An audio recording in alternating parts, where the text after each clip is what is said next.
Hello friends, அனைவருக்கும் வணக்கம். Okay friends, இப்போ கிளாஸ் பார்க்கலாம்.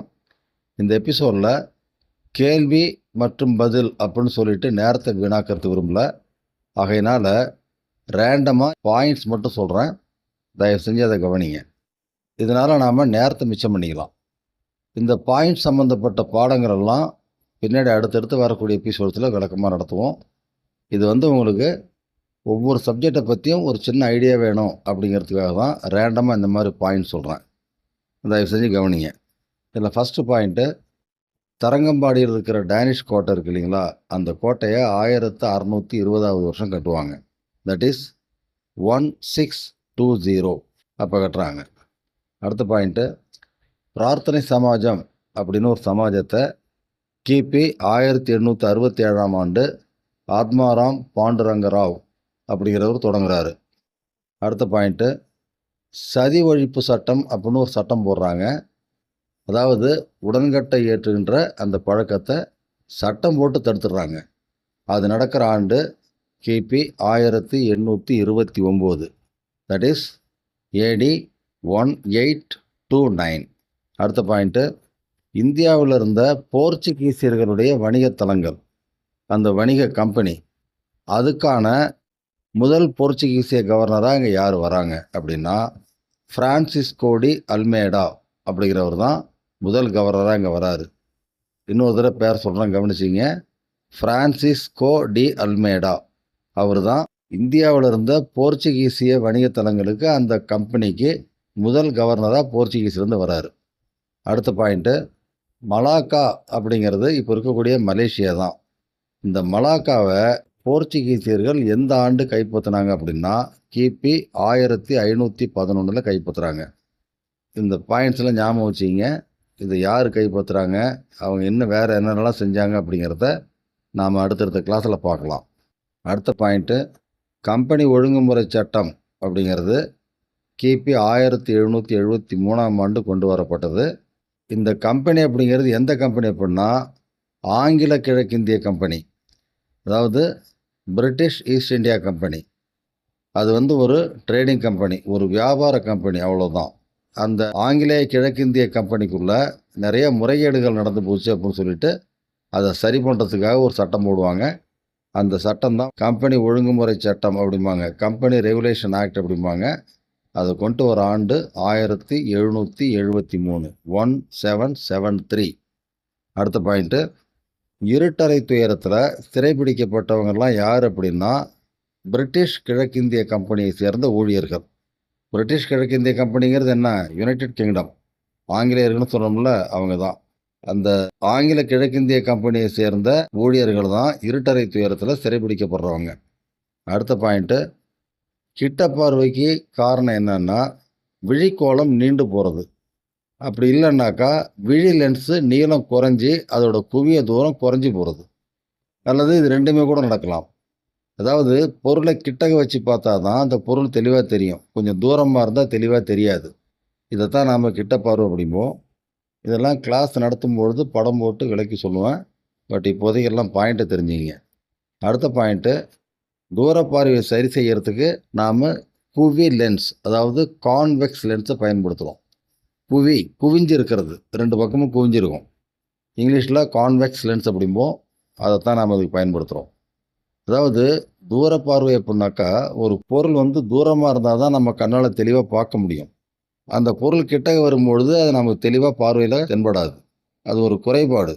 அந்த குறைபாடை நீக்கிறதுக்கு கான்வெக்ஸ் லென்ஸ், அதாவது குவி லென்ஸ், குவிஞ்சிருக்கிறது ரெண்டு பக்கமும், அதை பயன்படுத்துகிறோம். அடுத்த பாயிண்ட்டு, புவியீர்ப்பு விசையினால் ஏற்படக்கூடிய முடுக்கம் அப்படிங்கிறது 9.8 மீட்டர் per செகண்ட் ஸ்கொயர்.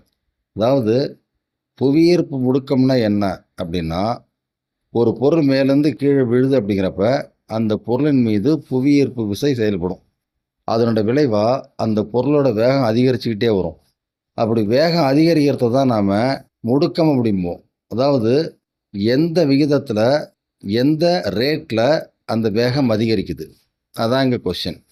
இப்போ இதைத்தான் நாம் ஆக்சிலரேஷன் அப்படிம்போம். அதாவது திசைவேக மாறுபாட்டின் விகிதாச்சாரம். That is the rate of change in the velocity.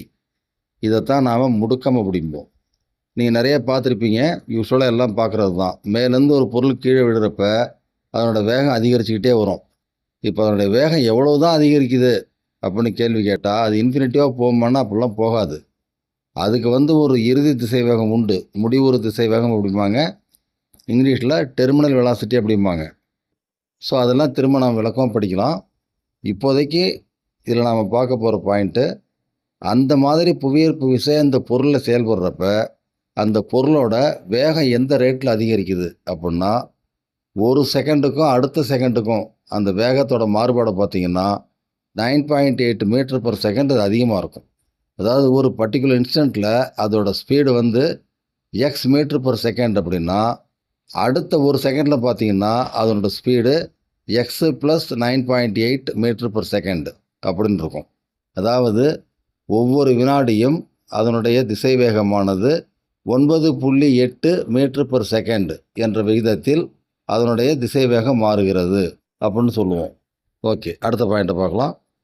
அழுத்தத்தின் அலகு அப்படிங்கிறது நியூட்டன் பர் மீட்டர் ஸ்கொயர். அதாவது ஃபோர்ஸ் அப்படிங்கிறதுக்கும் ப்ரெஷர் அப்படிங்கிறதுக்கும் வித்தியாசம் இருக்குது. இப்போ அது கூட ஒரு கம்பேரிசன் கொடுத்தோம்னா, மக்கள் தொகைன்னு சொல்கிறோம், மக்கள் நெருக்கம்னு சொல்கிறோம் இல்லைங்களா? மக்கள் தொகைன்னா மொத்த மக்கள், மக்கள் நெருக்கம்னா ஒரு குறிப்பிட்ட ஏரியாவில் எவ்வளோ பேர் இருக்காங்க அப்படிங்கிறது.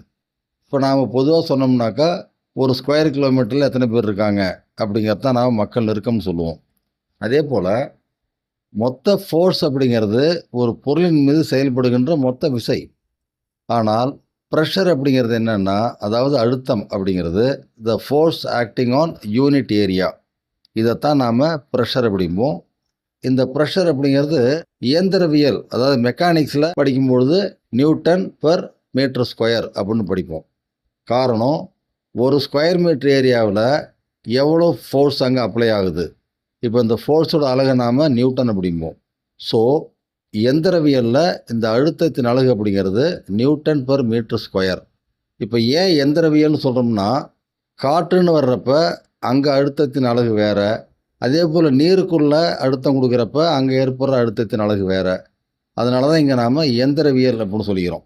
அதாவது மெக்கானிக்ஸில் ப்ரெஷரோட யூனிட் அப்படிங்கிறது நியூட்டன் பர் மீட்டர் ஸ்கொயர். அடுத்த பாயிண்ட்டு, நீரோட அடர்த்தி 4 டிகிரி செல்சியஸில் தான் ரொம்ப அதிகமாக இருக்கும். ஆக்சுவலாக இந்த நீரோட பாயிலிங் பாயிண்ட் அண்ட் ஃப்ரீசிங் பாயிண்ட்னு வர்றப்ப அது ஒரு கான்ட்ரவர்ஷியல் பாயிண்ட் அப்படிம்பாங்க. அதாவது 4 டிகிரி டெம்பரேச்சர் இருந்தால் தான் அதோட டென்சிட்டி ரொம்ப அதிகமாக இருக்கும். இப்போ 4 டிகிரிக்கு மேலே டெம்பரேச்சர் ரைஸ் ஆக அதோட டென்சிட்டி குறைஞ்சிக்கிட்டே வரும், அதாவது அடர்த்தி குறைஞ்சிக்கிட்டே வரும். அதே போல் 4 டிகிரியை விட குறைஞ்சாலும் அடர்த்தி குறைஞ்சிக்கிட்டே வரும். நாம் எல்லாம் படிச்சிருக்கோம், தெரியும் எல்லாத்துக்கும். 0 டிகிரின்னு வரும்பொழுது தண்ணி உறைய ஆரம்பிச்சுன்னு ஐஸாக மாறிடும். ஸோ இந்த நீரோட அடர்த்தி அப்படிங்கிறது 4 டிகிரி செல்சியஸில் ரொம்ப அதிகம். ஓகே, அடுத்த பாயிண்ட்டு, எவரெஸ்ட் சிகரத்தோட உயரம் அப்படிங்கிறது 8848 மீட்டர், அதாவது 8848 மீட்டர். நல்லா ஞாபகம் வச்சுக்கணுன்னா இதோட ஹைட்டை 8.25 கிலோமீட்டர் அப்படின்னு ஞாபகம் வச்சுக்கிங்க. இப்போ இந்த 8.25 கிலோமீட்டருங்கிறது தோராயமான மதிப்பு. இது கூட அடிஷ்னலாக ஒரு 100 மீட்டர் சேர்த்துக்கிட்டிங்கன்னா உங்களுக்கு 8850ன்னு வரும். ஏன்னா 8.25 கிலோமீட்டருங்கிறது 8750 மீட்டர், மேலே ஒரு 100 மீட்டர் சேர்த்துக்குங்க. அப்போது 8850ன்னு வரும். ஒரு 2 மீட்டரை குறைச்சிக்கிங்க. அதுதான் இங்கே எவரெஸ்ட் சிகரத்தோட ஹைட்டு. ஓகே, அடுத்த பாயிண்ட் பாருங்கள். பூமியோட சராசரி விட்டம் அப்படிங்கிறது 12735 கிலோமீட்டர். இதில் ஏன் சராசரி விட்டம் அப்படின்னு சொல்கிறோம்னா, நமக்கு இப்போ பூமியோட மேற்பரப்பில் இருக்கக்கூடிய அந்த வேரியேஷன் இருக்கு இல்லையா, அந்த வேரியேஷனை நம்ம பெருசாக கணக்கில் எடுத்துக்கிறது இல்லை. இப்போ உதாரணத்துக்கு மரியானா ட்ரென்ச் இருக்குது, ரொம்ப ஆழமான இடம். இந்த பக்கம் இமயமலை ரேஞ்சஸ்லாம் இருக்குது. அதில் பார்த்திங்கன்னா எவரெஸ்ட் சிகரம் இப்போ சொன்னோம் 8848 மீட்டர் அப்படின்னு. ஸோ இந்த வேரியேஷன் நாம் பெருசாக எடுத்துக்கிறது இல்லை. அப்படி இருக்கும்பொழுது இதில் ஏன் சராசரி அப்படின்னு எடுக்கிறோம்னாக்கா, வேரியேஷன் இருக்கும்போது தான் சராசரி எடுப்போம், அது உங்களுக்கு தெரியும். இப்போ இதில் எங்கே வேரியேஷன் இருக்குன்னா, பூமி திரையக பகுதியிலையும் துருவ பகுதியிலையும் நாம் டயமீட்டர் அளந்து பார்த்தோம்னா வெவ்வேறையாக இருக்குது. பூமி திரையக பகுதியில் பூமியோட விட்டமானது 12756 கிலோமீட்டர். ஏன் அங்கே அதிகமாக இருக்குது அப்படின்னா, பூமியோட சுழற்சியில் அங்கே மைய விலக்கு விசை ஏற்படுது. அந்த மைய விலக்கு விசையால் லைட்டாக உங்களுக்கு பல்ஜ் அவுட் ஆகிடுது.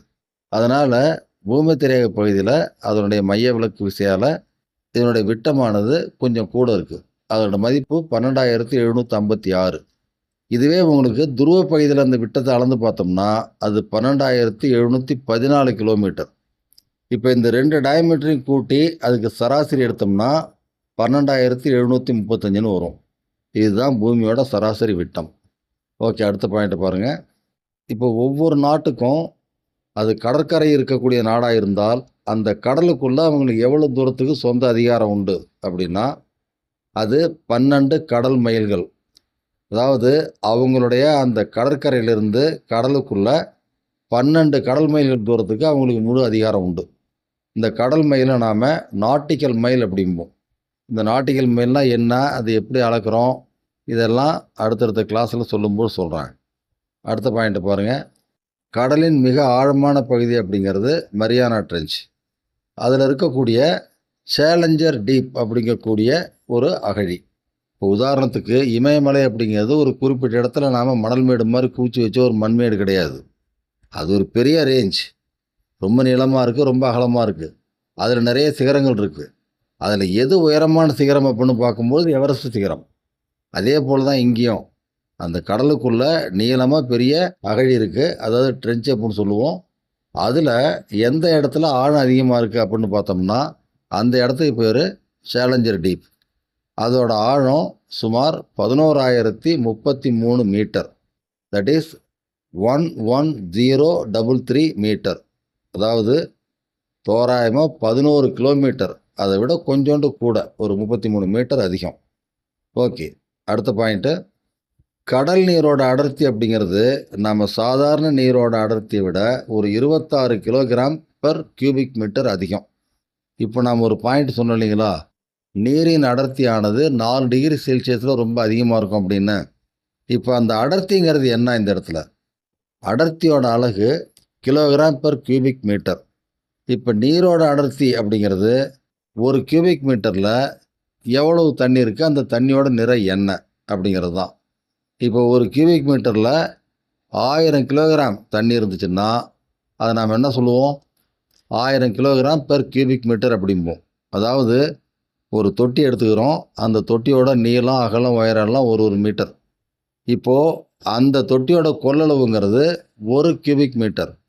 இப்போ அந்த 1 கியூபிக் மீட்டரில் நாம் 4 டிகிரி செல்சியஸில் இருக்கக்கூடிய தண்ணியை நிரப்பணும்னா அது உங்களுக்கு 1000 கிலோகிராம் இருக்கும். அதோட அளவு அப்படிங்கிறது 1000 லிட்டர். அதாவது 1 கியூபிக் மீட்டர் அப்படிங்கிறது 1000 லிட்டர். இப்போ இந்த தண்ணியோட அடர்த்தி கூட தான் மற்ற பொருளோட அடர்த்தியை நாம் ஒப்பிட்டு பார்ப்போம். அப்படி பார்க்கும்பொழுது அதே அந்த 1 கியூபிக் மீட்டர் இருக்கக்கூடிய அந்த தொட்டியில் கடல் நீரை நாம் நிரப்பணும்னா அது 1026 கிலோகிராம் இருக்கும். அதாவது 26 கிலோகிராம் கூட இருக்கும். அது ஏன் அங்கே அதிகமாக இருக்குது அப்படிங்கிறதுக்கான காரணம் உங்கள் எல்லாருக்குமே தெரியும். அதில் நிறைய உப்பு இருக்குது, மற்ற மினரல்ஸ்லாம் இருக்குது. இப்போ இதே போல் மற்ற பொருள் எடுத்தாலும் நாம் நீரோட தான் ஒப்பிட்டு பார்ப்போம். நீரை போல் எத்தனை மடங்கு அப்படின்னு தான் பார்ப்போம். அதன் அடிப்படையில் தான் நாம் அதனுடைய டென்சிட்டியை தெரிஞ்சுக்கிறோம். சரி, அடுத்த பாயிண்ட்டை பாருங்கள். ஒரே தனிமத்தில் வெவ்வேறு டைப்பில் அதில் இருக்கக்கூடிய நியூட்ரான்களோட எண்ணிக்கை மாறும். அதாவது ஒரே தனிமம், அந்த தனிமத்தில் மாற்றம் இல்லை. இப்போ அந்த தனிமத்தில் நியூட்ரானோட எண்ணிக்கை மாறும். இப்போ அந்த மாதிரி பார்க்கும்பொழுது ஹைட்ரஜன் அப்படின்னு எடுத்தோம்னாக்கா 3 வகையான ஹைட்ரஜன் இருக்குது. இந்த 3 வகையிலுமே புரோட்டானோட எண்ணிக்கை மாறாது. ஏன்னா புரோட்டானோட எண்ணிக்கை மாற்றியாச்சுன்னா அந்த தனிமமே மாறிடும். அது ஒரு யூனிக் நம்பர், அது மாறாது. அதாவது 2 வெவ்வேறு தனிமங்களில் ஒரே எண்ணிக்கையில் புரோட்டான் பார்க்க முடியாது, அல்லது ஒரே தனிமத்தில் வெவ்வேறு எண்களில் புரோட்டான்கள் இருக்காது. ஒரு தனிமம் அப்படிங்கிறத நிர்ணயிக்கிறதே புரோட்டான்களுடைய எண்ணிக்கை தான். புரோட்டான்களுடைய எண்ணிக்கை மாற்றியாச்சுன்னா அந்த தனிமம் மாறிடும். அதாவது ஒரு தனிமத்தோட அணு எண் அப்படிங்கிறது அந்த தனிமத்தோட அணுக்கருவில் இருக்கக்கூடிய புரோட்டான்களின் எண்ணிக்கை. இப்போது இந்த மாதிரி ஒரே தனிமத்தில் ஒரே எண்ணிக்கையில் தான் உங்களுக்கு புரோட்டான் இருக்கும். அணு எடைக்கு நாம் கணக்கு பண்ணுறது புரோட்டான்களுடைய எண்ணிக்கையும் நியூட்ரான்களுடைய எண்ணிக்கையும் தான். இது ரெண்டையும் சேர்த்து தான் நாம் அணு எடை அப்படிம்போம், அதாவது அட்டாமிக் வெயிட். ஸோ உங்களுக்கு ஒரே தனிமத்தின் வெவ்வேறு வகையில் உங்களுக்கு அணு எண் ஒன்றா தான் இருக்கும், வேறு வழி இல்லை. ஏன்னா புரோட்டானோட எண்ணிக்கை மாற்றினா தனிமமே மாறிடும். அப்போ என்ன ஆகுதுன்னா, நியூட்ரானோட எண்ணிக்கை மாறும்பொழுது அந்த தனிமத்தோட அட்டாமிக் வெயிட் மாறிடும். இதைத்தான் நீங்கள் புத்தகத்தில் எப்படி படிச்சிருப்பீங்கன்னா, மாறாத அணு எண் மற்றும் மாறுபட்ட நிறை எண் அப்படின்னு படிச்சிருப்பீங்க. அதாவது having same atomic number but different mass number அப்படின்னு படிச்சிருப்பீங்க. இப்போ இந்த டெஃபினிஷன் அப்படிங்கிறது அங்கே என்ன இருக்குதோ அதோட வெளிப்பாடு தான் இது. இப்போ அங்கே நியூட்ரானோட எண்ணிக்கை மாறும் பொழுது உங்களுக்கு நிறை மாறிடும், வேறு ஒன்றும் இல்லை. இதைத்தான் நாம் ஐசோடோப் அப்படிம்போம். இப்போ ஹைட்ரஜனில் எத்தனை ஐசோடோப் இருக்குன்னா அங்கே 3 ஐசோடோப்ஸ் இருக்குது. அந்த ஐசோடோப்ஸோட பேர் உங்களுக்கு புரோட்டியம், டியூட்ரியம் அண்ட் ட்ரிட்டியம். இப்போ புரோட்டியம் அப்படிங்கிறதுல நியூட்ரானே கிடையாது, அங்கே ஒரே ஒரு புரோட்டான் மட்டும்தான் இருக்கும். அதே டியூட்ரியம்னு எடுத்திங்கன்னா அதில் உங்களுக்கு ஒரு புரோட்டான் ஆசச் இருக்கும். பிகாஸ் ஹைட்ரஜன் அணுவில் ஒரு புரோட்டான் கண்டிப்பாக இருக்கும், அது கூடவே ஒரு நியூட்ரான் இருக்கும். அடுத்தது ட்ரிட்டியம். இந்த ட்ரிட்டியம் அப்படிங்கிறது ஹைட்ரஜன் தான், அதுலேயும் அதே ஒரே புரோட்டான் தான் இருக்கும். ஏன்னா புரோட்டானோட எண்ணிக்கை மாறி போச்சுன்னா தனிமம் மாறிடும். இப்போ இது கூட 2 நியூட்ரான்ஸ் இருக்கும். இப்போ 3 சேர்ந்து உங்களுக்கு அந்த நிறை என்று கிளிகளா அதை மாற்றிடும். இப்போ உங்களுக்கு புரோட்டியம் அப்படின்னு எடுக்கும்பொழுது அங்கே ஒரே ஒரு புரோட்டான் தான் இருக்கும், நியூட்ரான் இருக்காது. அப்போ அங்கே அணு எடை 1ன்னு வச்சுக்கிறோன்னு வச்சுக்கிங்க. அதுவே நீங்கள் டியூட்ரியம்னு எடுத்திங்கன்னா அங்கே ஒரு புரோட்டான் கூட ஒரு நியூட்ரான் இருக்கும். ஸோ அப்போ அங்கே அணு எடை 2 ஆகிடும். அதே போல் ட்ரிட்டியம்னு எடுக்கும்பொழுது அங்கே ஒரு புரோட்டானோட we have 2 நியூட்ரான்ஸ். அப்போ என்ன ஆகும், இந்த அட்டாமிக் மாஸ் will become 3. ஏன்னா அட்டாமிக் மாஸ் அப்படிங்கிறது it is the sum of the number of protons and the neutrons. So இது 3 தான் உங்களுக்கு ஹைட்ரஜனோட ஐசோடோப்ஸ் அப்படின்னு நாம் படிச்சிருக்கோம். That is protium, deuterium and tritium. இந்த 3ம் ஹைட்ரஜன் தனிமங்கள் தான். இந்த 3க்கும் அணு எண் அப்படிங்கிறது சேம் தான், அதாவது அணு எண் அப்படிங்கிறது 1. காரணம் அங்கே ஒரே ஒரு புரோட்டான் தான் இருக்கும். ஓகே, அடுத்த பாயிண்ட்டை பாருங்கள். ஒரு அணுவில் உங்களுக்கு இப்போ சொன்னோம் இல்லைங்களா, புரோட்டான் அண்ட் நியூட்ரான் 2 பார்ட்டிக்கிள் இருக்குதுன்னு சொல்லிட்டு. இது இல்லாமல் இன்னும் சின்ன சின்ன துகள்கள்லாம் இருக்குது, பட் மெயினான துகள்கள் இது 2 தான். இதில் எலக்ட்ரிக்கல் சார்ஜஸ் உண்டு. இதில் எந்த பார்ட்டிகளுக்கு என்ன சார்ஜ் இருக்குது அப்படின்னா, புரோட்டானுக்கு பாசிட்டிவ் சார்ஜ் இருக்குது, நியூட்ரானுக்கு நியூட்ரல் சார்ஜ். நியூட்ரான் நியூட்ரல் ஞாபகம் வச்சுக்கிங்க. புரோட்டானுக்கு வந்து positive charge, P for positive அப்படி ஞாபகம் வச்சுக்கிங்க. இப்போ உங்களுக்கு அந்த நியூக்ளியஸில் பார்த்தீங்கன்னா இந்த புரோட்டானும் நியூட்ரானும் இருக்குது. இப்போ புரோட்டானோட எண்ணிக்கை என்னவோ அதுக்கு சமமான அளவில் அந்த நியூக்ளியஸ், அதாவது அணுக்கருவை சுற்றி உங்களுக்கு எலக்ட்ரான்ஸு டிஃப்ரெண்ட் ஆர்பிட்டில் சுற்றிட்டு இருக்கும். இந்த எலக்ட்ரான்ஸோட சார்ஜஸ் அப்படிங்கிறது நெகட்டிவ் சார்ஜஸ். இப்போ புரோட்டானோட எண்ணிக்கை எத்தனையோ அதுக்கு ஈக்குவலான எலக்ட்ரான்ஸோட எண்ணிக்கை வெளியே சுற்றிக்கிட்டு இருக்கும். இது வந்து எல்லா தனிமத்துக்கும் ஒரு யூனிக் நேச்சர். இப்போ என்னதுன்னு கேட்டாக்கா, புரோட்டானோட எண்ணிக்கையும் எலக்ட்ரானோட எண்ணிக்கையும் சமம் அப்படிங்கிறதுனால positive charges and negative charges 2 ஈக்குவலாக இருக்கும். இப்போ அந்த சமநிலையில் ஈக்குலிபிரியம் ஸ்டேட்டஸில் இருக்கக்கூடிய அந்த தனிமத்தை நாம் வெளியே இருந்து ஏதாவது ஒரு விசையை கொடுத்து அந்த சமநிலையை மாற்றும் பொழுது அதில் இருக்கக்கூடிய எலக்ட்ரான்ஸை வெளியே கொண்டு வரது நாம் முயற்சி பண்ணுறோம். அப்போ என்ன ஆகுது, அதிலிருந்து எலக்ட்ரான்ஸ் வெளியே மூவ் ஆகும்பொழுது அது அப்படியே தொடர்ச்சியாக அடுத்தடுத்த அணுன்னு சொல்லிட்டு அது எல்லாத்தையும் அப்படியே தொடர்ச்சியாக மூவ் பண்ணிகிட்டே இருக்கும். இதைத்தான் நாம் எலக்ட்ரிசிட்டி அல்லது மின்சாரம் அப்படின்னு படிக்கிறோம். ஒரு அணுவில் தட் இஸ் அன் ஆட்டம், அதில் 3 பார்ட்டிகிள்ஸ் இருக்குது. அணு கருவில் தட் இஸ் நியூக்ளியஸ், அதில் 2 பார்ட்டிகிள் இருக்குது. ஒன்று புரோட்டான், இன்னொன்று நியூட்ரான். எலக்ட்ரான் அப்படிங்கக்கூடிய பார்ட்டிகிள்ஸ் எல்லாம் வெளியே ஆர்பிட்டில் சுற்றிக்கிட்டு இருக்கு. எலக்ட்ரானுக்கு ரொம்ப வெயிட் கம்மி. அதனால் ஒரு அணுவோட நிறை அப்படின்னு வர்றப்போ பொதுவாக எலக்ட்ரானத்தை கணக்கில் எடுத்துக்க மாட்டாங்க. இப்போ இந்த 3 பார்ட்டிக்கிளில் அணு கருவில் இருக்கக்கூடிய புரோட்டானுக்கு பாசிட்டிவ் சார்ஜ், அங்கே இருக்கக்கூடிய நியூட்ரானுக்கு நியூட்ரல் சார்ஜ், அதுக்கு வந்து உங்களுக்கு சார்ஜ் கிடையாது. வெளியே இருக்கக்கூடிய எலக்ட்ரான்ஸுக்கு நெகட்டிவ் சார்ஜ். இதை ஞாபகம் வச்சுக்கிங்க. அடுத்த பாயிண்ட்டு, மத்திய இந்தியாவில் அமர்காண்டக் அப்படிங்கிற ஒரு இடத்துக்கு பக்கத்தில் சோன் நதி அப்படின்னு சொல்லிட்டு ஒரு நதி உருவாகுது. அந்த நதி உருவான இடத்துலேருந்து வடமேற்கா ஓடுது. அதுக்கப்புறம் அங்கேருந்து வடகிழக்கா திரும்பி பாட்னா பக்கத்தில் கங்கையில் வந்து கலக்குது. இந்த சோன் நதி கொஞ்சம் பாப்புலரான நதி. நீங்கள் இந்த விந்திய சாத்புரா ரேஞ்சஸ்லாம் பார்த்தீங்க அப்படின்னாக்கா, அந்த இடத்துல உங்களுக்கு அந்த மேப்பில் ஒரு பாதிக்கு கிழக்கால பக்கம் பார்த்தீங்கன்னா தெரியும் அது. மேப்பில் இதெல்லாம் பார்த்துங்க. மேப் நிறையா நடத்துவேன். அப்போ நடத்தும்போது இதெல்லாம் நான் உங்களுக்கு இந்த மேப்பில் இண்டிகேட் பண்ணுறேன், குறிப்பிட்டு காட்டுறேன் இப்போ. ஓகே, அடுத்த பாயிண்ட்டை பாருங்கள். நர்மதை நதி அப்படிங்கிறது மேற்காக ஓடி அரபிக்கடலில் கலக்கும். தபதி நதியும் அப்படி தான், நேராக மேற்கு போய் அரபிக்கடலில் கலக்கும். இந்த பக்கம் நமக்கு தக்காண பீடபூமியில் ஓடக்கூடிய நதிகள் எல்லாம், ஃபார் எக்ஸாம்பிள் காவேரி, கோதாவரி, கிருஷ்ணா, இந்த பக்கம் வந்தீங்கன்னா உங்களுக்கு வைகை, தாமிரபரணி, இந்த மாதிரி எந்த நதி எடுத்தாலும் சரி, இந்த தக்காண பீடபூமியில் ஓடக்கூடிய எல்லா நதிகளும் நேராக போய் வங்கக்கடலில் கலக்கும். ஓகே, அடுத்த பாயிண்ட்டை பாருங்கள். யமுனை நதி அப்படிங்கிறது படிச்சிருப்பீங்க, தெரியும். அது நேரடியாக போய் கடலில் கலக்காது. அது வந்து கங்கையில் கலந்து அதுக்கப்புறம் கங்கையோடு சேர்ந்து போய் கங்கைங்கிற பேரில் தான் அது வங்க கடலில் கலக்கும். ஸோ யமுனை நதி எந்த கடலில் கலக்குது அப்படின்னாக்கா, அங்கே என்ன ஏதுன்னு சொல்லிட்டு யோசிக்காதீங்க. அது நேரடியாக கடலுக்கு போகாது, கங்கையில் கலந்து அதுக்கப்புறம் தான் கடலுக்கு போகும். ஓகே, அடுத்த பாயிண்ட்டை பாருங்கள். தாஜ்மஹால் அப்படிங்கிற ஒரு உலக அதிசயமான ஒரு கட்டடத்தை பற்றி நமக்கு தெரியும். அது ஒரு மிகப்பெரிய நினைவு சின்னம். முகலாய மன்னர் ஷாஜஹான் கட்டினது. அந்த தாஜ்மஹால் எங்கே லொக்கேட் ஆகிருக்கு, அதாவது எந்த இடத்துல கட்டியிருக்காங்க அப்படின்னாக்கா, ஆக்ராவில் யமுனை நதி கரையோட தெற்கால பக்கத்தில் கட்டியிருக்காங்க. ஓகே ஃப்ரெண்ட்ஸ், அடுத்தடுத்த எபிசோட்ஸில் இதே போல் நிறையா ரேண்டமாக பாயிண்ட்ஸ் பார்ப்போம். இந்த பாயிண்ட் சம்மந்தப்பட்ட பாடங்களை அடுத்தடுத்த எபிசோட்ஸில் நாம் தெளிவாக படிக்கலாம். ஓகே ஃப்ரெண்ட்ஸ், கவனித்தமைக்கு மிக்க நன்றி. அனைவருக்கும் வணக்கம். உங்கள் கருத்துக்களை கமெண்ட் மூலம் சொல்லுங்கள். உங்கள் விருப்பத்தை லைக் மூலம் சொல்லுங்கள். மற்றவர்களின் நன்மைக்காக ஷேர் செய்யுங்கள். எங்களை ஊக்கப்படுத்த சப்ஸ்கிரைப் செய்யுங்கள். அனைவருக்கும் நன்றி.